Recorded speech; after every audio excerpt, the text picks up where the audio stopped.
All right, I'm here with Josh Souders from Copeland. Thanks for joining us, Josh. Hey, Brian, how's it going? Living the dream, man, as always. I hear you've been pretty busy. Tell us a little bit about the kind of stuff you've been up to. Yeah, I mean, we're just getting ready. This is right before AHR, right? It's our big show for the industry for the year. And being that I'm in the marketing organization, you can imagine there's a lot going on, a lot of organization, and, in charge of pointing direction for a lot of things. So, getting ready for that. I'll be working at the show. So, I think you're stopping by the booth at some point. So, I should Absolutely. see you there. Yep. Yep. It's always exciting. Copeland booth's always a good one. So come see the Copeland booth. I don't have the actual booth number here. I should have it for this, but I don't. So this is like Dora the Explorer. Only instead of a backpack, you have to look up the guide and find the Copeland booth, and then go visit us there. So Yep. that's the Look for the task. giant blue sign. You'll find it somewhere. Yes, I'm the sure giant it's blue sign that says very, Copeland. yeah, It's it's a pretty easy. very vivid blue. You will find it. Yes, indeed. So today we're talking generally about heat pumps. We're also talking a little bit about electrification and a few things that folks should know about heat pumps.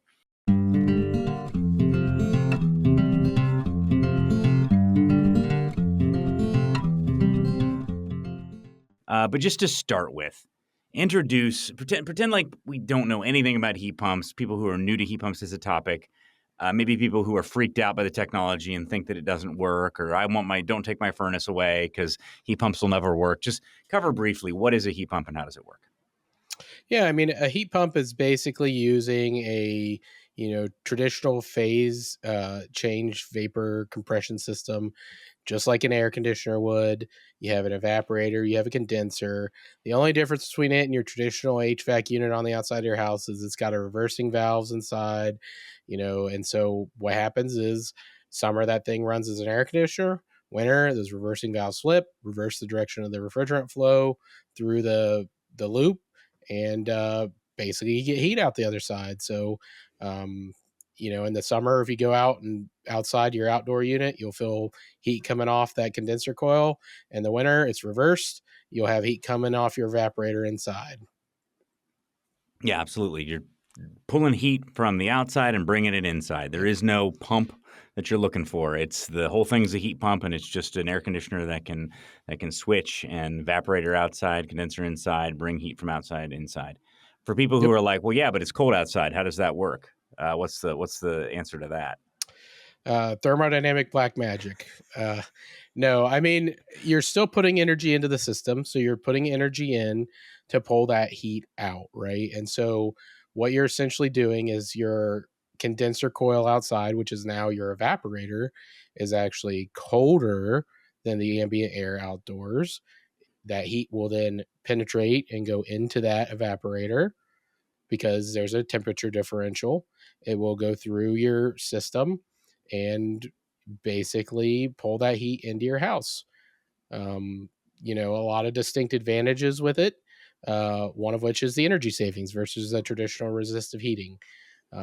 So COP of 1 for traditional electrical heat pumps pretty much always have a COP over 1. If you didn't, there'd be no point for them. So now they vary, anywhere from 1.5 for very poor unoptimized heat pumps up to in the threes, so three times as efficient essentially for very efficient systems. Yeah, absolutely. We love heat pumps here in Central Florida. That's what I cut my teeth on. We've used them for a long time. They work great in a market like ours. When we talk about electrification and decarbonization, two buzzwords that are very popular in sort of the engineering and environmental communities, generally get ignored by technicians because it sounds like buzzwords. But for those of us who kind of really want to understand what is the fundamental idea behind that, what are those two things? What is electrification and decarbonization, and how do heat pumps contribute to those long term goals? Yep. So they are two distinct concepts, but at the end of the day, they're all after the same goal, which is sustainability and improving the environment. Right. So decarbonization is all about removing the carbon from the energy supply chain, carbon fuel sources, coal and gas.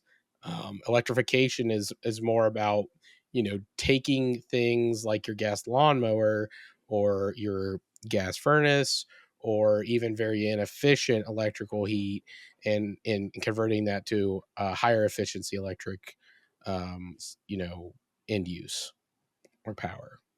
And so really, the two kind of always kind of coexist together. So you hear people use electrification, decarbonization kind of interchangeably. So that's what it's all about.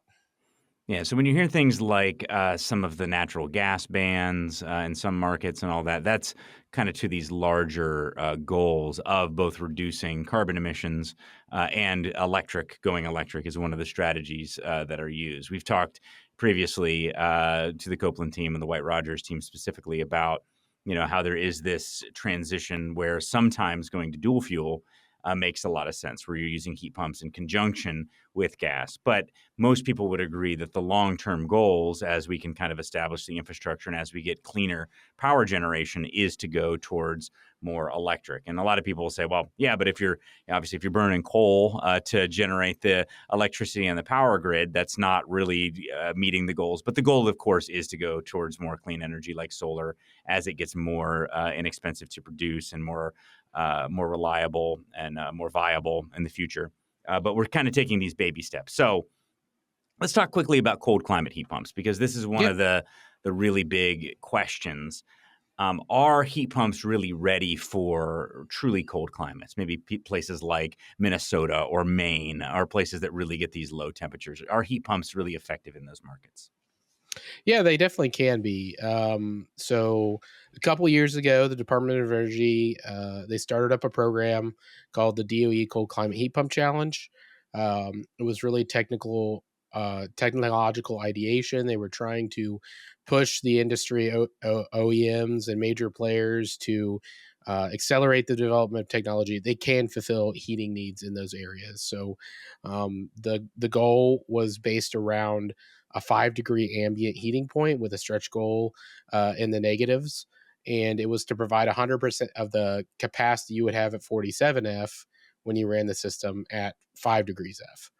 And so, like to your point, that's targeting those Minnesotas, those Wisconsins, those extremely cold areas that traditional heat pumps a lot of times have struggled to carry out and meet demand, because as we said, you're pulling, the way these systems work is you're pulling that heat out of the atmosphere outdoors, and so as your ambient drops, your capacity on a heat pump will drop. So unlike your traditional gas furnace where it's 40,000 BTUs, it's always going to put out 40,000 BTUs ad nauseum. Nothing's going to change that unless you have a gas supply issue, right? Heat pumps aren't like that. You do lose capacity with lower ambience, and traditional, especially older design heat pumps, the ones you hear people say, I don't get a heat pump, they're completely awful, you'll never be warm, your house will be freezing. 15 plus 20 plus years ago, heat pumps really were not kind of ready for prime time. They were more of an afterthought. It was really still focused on cooling, and you get what you get in the heating, and you pay a little extra for it. You would fall off really hard in capacity on those old designs. Now, a lot of the newer design heat pumps, even if they're not designated as a cold climate heat pumps, still have great performance. But if you get into the negatives, you will need some level of backup heat, which is typically electro resistive backup heat, so lower efficiency. So those cold climate heat pumps are you'll start to see a lot more designs out on the market over the next several years. All right, let's talk generally, because with heat pumps, one of the really big drivers behind heat pumps is incentives and regulations. So just talk generally about some of the things that we're seeing around incentives and regulation. Yeah, so with incentives, um, there's a big package that was passed several years ago called the Inflation Reduction Act. There's a lot of incentive dollars around heat pumps to encourage adoption for, this whole electrification, decarbonization mega trend that's going on. And for heat pumps specifically, there's up to $2,000 tax credit. There's some rebate dollars in there as well. I think one thing to note is you have to be very careful right now. So for anybody that is talking to end users about any of these incentives. Just make sure you're up to date with the latest information. There's a lot of resources and websites out there, DOE.gov, energy.gov, all those kind of things, so you can see what's active, because those rebates currently, I believe, are on pause pending review. And so, but there's a lot of local and regional rebates too. There are organizations called, typically referred to as RIOs. They're kind of your regional energy efficiency advocacy groups, and they will typically publish and point you in the right direction of regional and local rebates and incentives that are available from, states and even utility companies for installing some of this equipment. Yeah, absolutely. And again, we're going to have all of those links down in the show notes of this, both in the podcast and here on YouTube. So make sure that you take a look at those links. Again, DOE, like you mentioned, CE, that like you said, there may Yep. be some changes there. Some of this stuff's just kind of frozen. It may all come back. We don't know. And again, when we're doing podcasts or videos like this, we don't know when you're going to watch this. So make sure that you're doing your research. And again, another thing, whenever it comes to anything related to tax rebates, this is just a quick tip. When you're talking to your clients, you don't want to be giving tax advice, right? You want to be pointing people to whatever the resources are at the time, because if you start giving people tax advice, then they're going to come back to you. Always have them speak to their accountant and make sure that they're going directly to whatever the current rules are, because obviously, as contractors, we don't want to be caught in the middle of all of that. Let's talk a little bit about the different types of heat pumps that exist. Obviously, let's start with air source heat pumps, and let's go through a couple of the different types and what makes them different. So first off, what is an air source heat pump? Yeah, so an air source heat pump is what I described previously. So it's just outdoor condenser. The source of the heat is the outside air, right? You're pulling it through that condenser coil, heating up the refrigerant, bring it back into the home, and heating the home with it. That's pretty much it for air source heat pump. And what about ground source heat pumps, GSHPs, or its kind of close sister, the water source heat pump? Yep. So a lot of times those are what is typically referred to as like a geothermal. A lot of people use them kind of synonymously, but it doesn't have to be a geo. There's deployments that are in large bodies of water as well. And what's happening there is you have a closed loop, typically filled with some sort of a fluid, glycol or something along those lines. And it is basically pulling that heat out of another medium, typically the ground, it's buried below the frost line. So you don't have to worry about it. And that ground is typically, it's like a big heat sink. It's very stable. Temperature wise, and you're pulling that 50 degrees or so temperature out of the ground, bring it back into the home, and then using your compression cycle to heat the home. And it works basically the same way if it's in like a source of water or something like that. It just has to be low enough that it's not affected by temperature. And when people talk about some of these really effective cold climate heat pumps that do really well in cold temperatures down to really, really low outdoor temperatures, a lot of times you'll hear about variable speed or inverter-driven technology. Talk a little bit about why do they tend to Yep. be so much better than the older technologies when it comes to heating in cold outdoor temperatures? Yep. So there's a lot of compression technologies. At Copeland, we have a lot of pretty much any type of mainstream compression technology you could think of for the residential space. Fixed speed, two stage, which is a mechanically modulated product. We have variable speed, and so your fixed speed and two stage are run at 60 hertz. A standard 3600 RPM. Uh, Fixed speed, and they basically are sized such that they give you a given capacity running at that speed. That capacity cannot change other than two stage, which you can modulate one additional stage, but you're still confined within the base limitations of the physical design of the compressor. So for us, a lot of times the scroll set is that what's doing that compression, and that scroll set is designed for a certain amount of BTUs at that 3600 RPM operating range. With variable speed, what you're getting is you're getting a motor that's specifically designed and a running gear inside that compressor that's specifically designed to run a wide range of speed. So, for instance, our new A2L product will run 900 RPM all the way up to 7,000 RPM. And what that does for you is when you have sized it appropriately, for a cooling, a standard cooling and heating load. When you get into those low capacity days, which is your, single digit days or even negative days, that compressor has that capability to overspeed from that 3,600 RPMs or whatever it was designed for, 4,500 RPMs. It can vary with variable speed, which is the beauty of it, but also the main headache of it.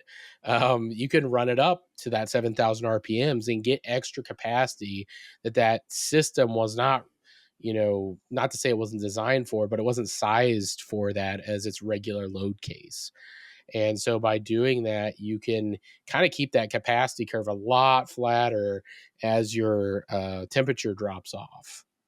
So you can kind of follow your building load line a lot closer and not kind of dip below where you're needing that backup heat. Yeah, a really simple way of thinking about it. I mean, you described it exactly right when you said overspeed. I'll sometimes explain it to clients like it's like when overclocking your computer. I guess it would be a real Yep. nerd who would get that comment. But it's like the ability for it to actually run faster when needed. In the past, that was really hard to do, even if you could drive it faster with an inverter, because a lot of times the compressors would overheat. They weren't designed for it. With Copeland and your technology, you actually have now created strategies, cooling strategies, and other strategies in order to allow that compressor to be not only spun faster, but spun faster and still last and still be designed for those sorts of conditions, which is what makes them so effective down to really, really cold temperatures. Maybe a good analogy is like VTech. VTech kicked in, so there you go. You got Yeah. your capacity. Yeah, and you'll hear it too. I mean, again, Yeah. it's actually an important thing to discuss with clients when you're putting in this technology is that it does sound different. I mean, it literally sounds like it's spinning faster because it is. It's not necessarily louder, but it is a different frequency because now it is actually spinning faster. So Yep. it's something that to be aware of, and that's how it does what it does. That's really where the magic is. Talk a little bit about defrost, because people who aren't used to heat pumps are not used to defrost as well. What's defrost all about, and what are some of the kind of factors there? Yeah. So defrost really is a cycle that you will have to run every so often, and you're pretty much everyone's probably already experienced it in their homes. They're just not as familiar with it, but it's your self defrosting freezer. It's essentially the same mechanism that your freezer does. Unless you have a chest freezer or a really old refrigerator that doesn't have auto defrost, you're basically warming those coils back up to pull to melt off excess frost that's built up on them. And really, you get the frost on them because, as I said before, in order to pull heat out of the atmosphere, your coil has to be colder than the atmosphere. Well, anytime you have one surface that's colder than the other and there's moisture in the air, you get condensation. And the condensation on those coils, since it's cold, will build up, freeze, and you'll get massive covered coils and frost.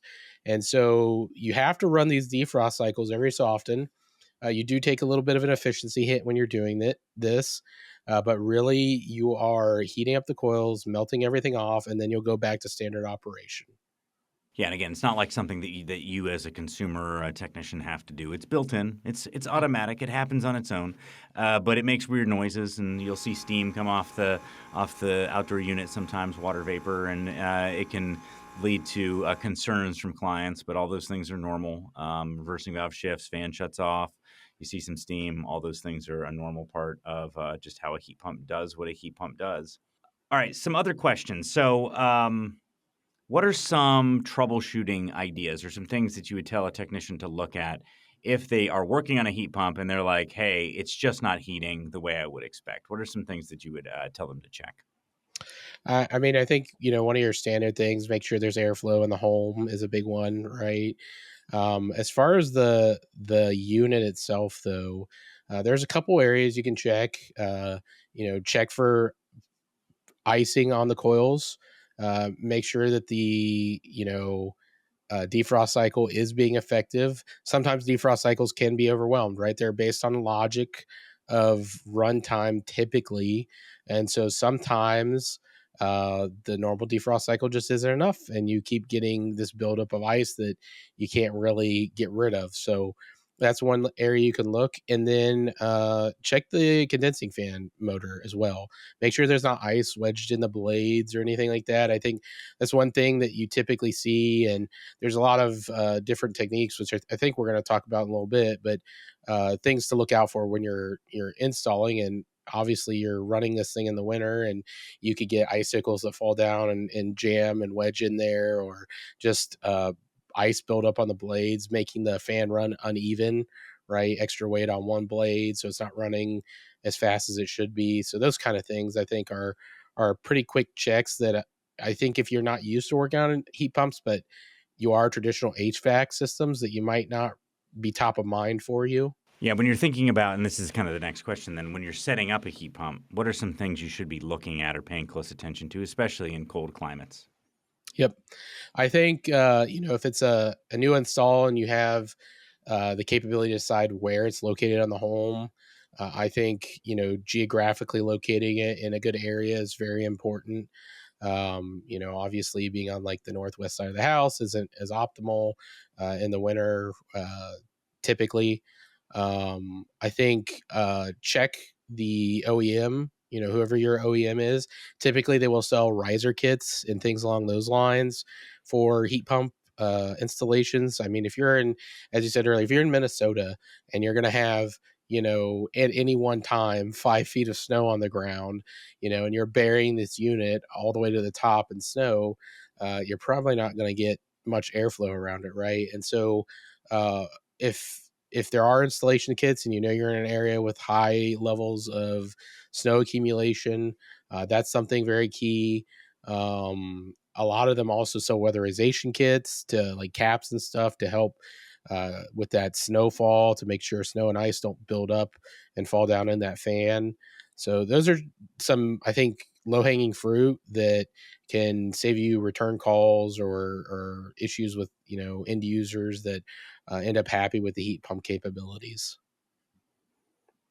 Yeah, and then again, depending on the type of unit, again, looking at your particular manufacturer's instructions, whether or not there's accessory base pan heaters that need to be installed. Looking at, one of my favorite strategies, and again, I'm in Florida, so we have to worry about getting it up out of the sun. The sun starts to stack up sometimes, so you got to watch for that. But strategies from people who live in those markets, people like Ross Trathui from This Old House and others who we've talked to, ground mounted risers are actually a really good way to mount a lot of systems, because you don't have to worry as much about noise transition to the structure, but also you getting it up out of the snow. And again, knowing where it's likely to fall in this particular home is really, really important. For people who are already kind of currently dealing with the low GWP refrigerant transition, is there any impact or any kind of changes in terms of heat pumps? Is it all the same as what we need to know on the air conditioning side, or are there differences? No, I think your standard procedures, your standard best practices for installation. I know there's been some revision to the guidelines for A2L; those still apply the same way. I don't think there's any major changes that are impacted by this. I think the major changes you'll see are just new types of systems that haven't historically been on the market. And when I'm saying that, I'm talking about systems that have vapor injection and things along those lines. So not really refrigerant, but just more of a new technology or an emerging technology in the space that's really kind of starting to show up right now with these new releases. All right, so you mentioned vapor injection, so let's get into that a little bit. It's one of those things that's sort of the secret magical sauce in a lot of these pieces of equipment that can operate down to really low temperatures. So what's that all about? Yeah, so vapor injection really is what you're doing from a system perspective is you're pulling line off of your traditional condensing coil, and you're pulling a liquid line. You're running that through an expansion device and a heat exchanger of some sort, flash tank, something like that. And you're bringing it back into the compressor and directly injecting it into the middle of the compression cycle of the compressor. So, for instance, for our scrolls, that's in the middle of the scroll. So you have this gas coming into the inlet of the scroll, it's being compressed. And then in the middle of that, you're injecting this vapor straight into that gas stream and then compressing with that. And that buys you some subcooling, and primary benefits include efficiency increase and capacity increase. Now, secondary benefits that I think aren't thought about as much is DLT control, which also helps you quite a bit. So you'll start to see these vapor injected systems in the heat pump space a lot more, particularly in these cold climate heat pumps or designated cold climate heat pumps, because as we said before, capacity falls off when you're colder. Use the vapor injection, get more capacity, uh, boost efficiency down low. And then, as I kind of said, the secondary benefit of DLT control, or discharge line temperature control, means that typically you can run a little bit higher condensing because you're controlling that temperature that compression mechanism, that scroll, is getting to.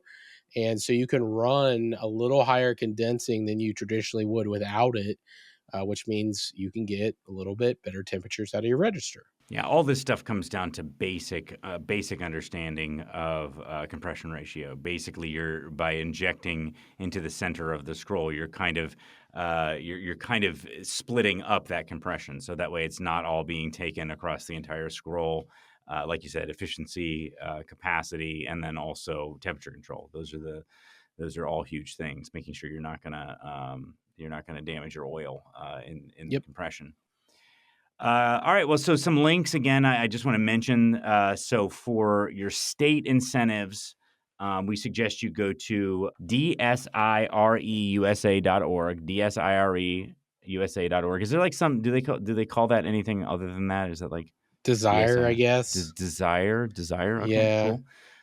Or you could for the Department of Energy rebate portal, go to energy.gov/save/rebates. And like I mentioned, just kind of a shortcut to find everything that Copeland has on this topic. Go to hvacrschool.com/Copeland-heat pumps, hvacrschool.com/Copeland-heat pumps.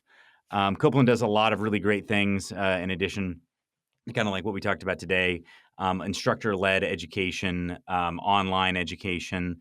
You can find all of that over at the Copeland Training Hub, a bunch of information there, really easy to find. Give that a Google, as they say. And then also all the apps. I mean, we always talk about Copeland Mobile. The White Rogers family has a ton of really great apps as well.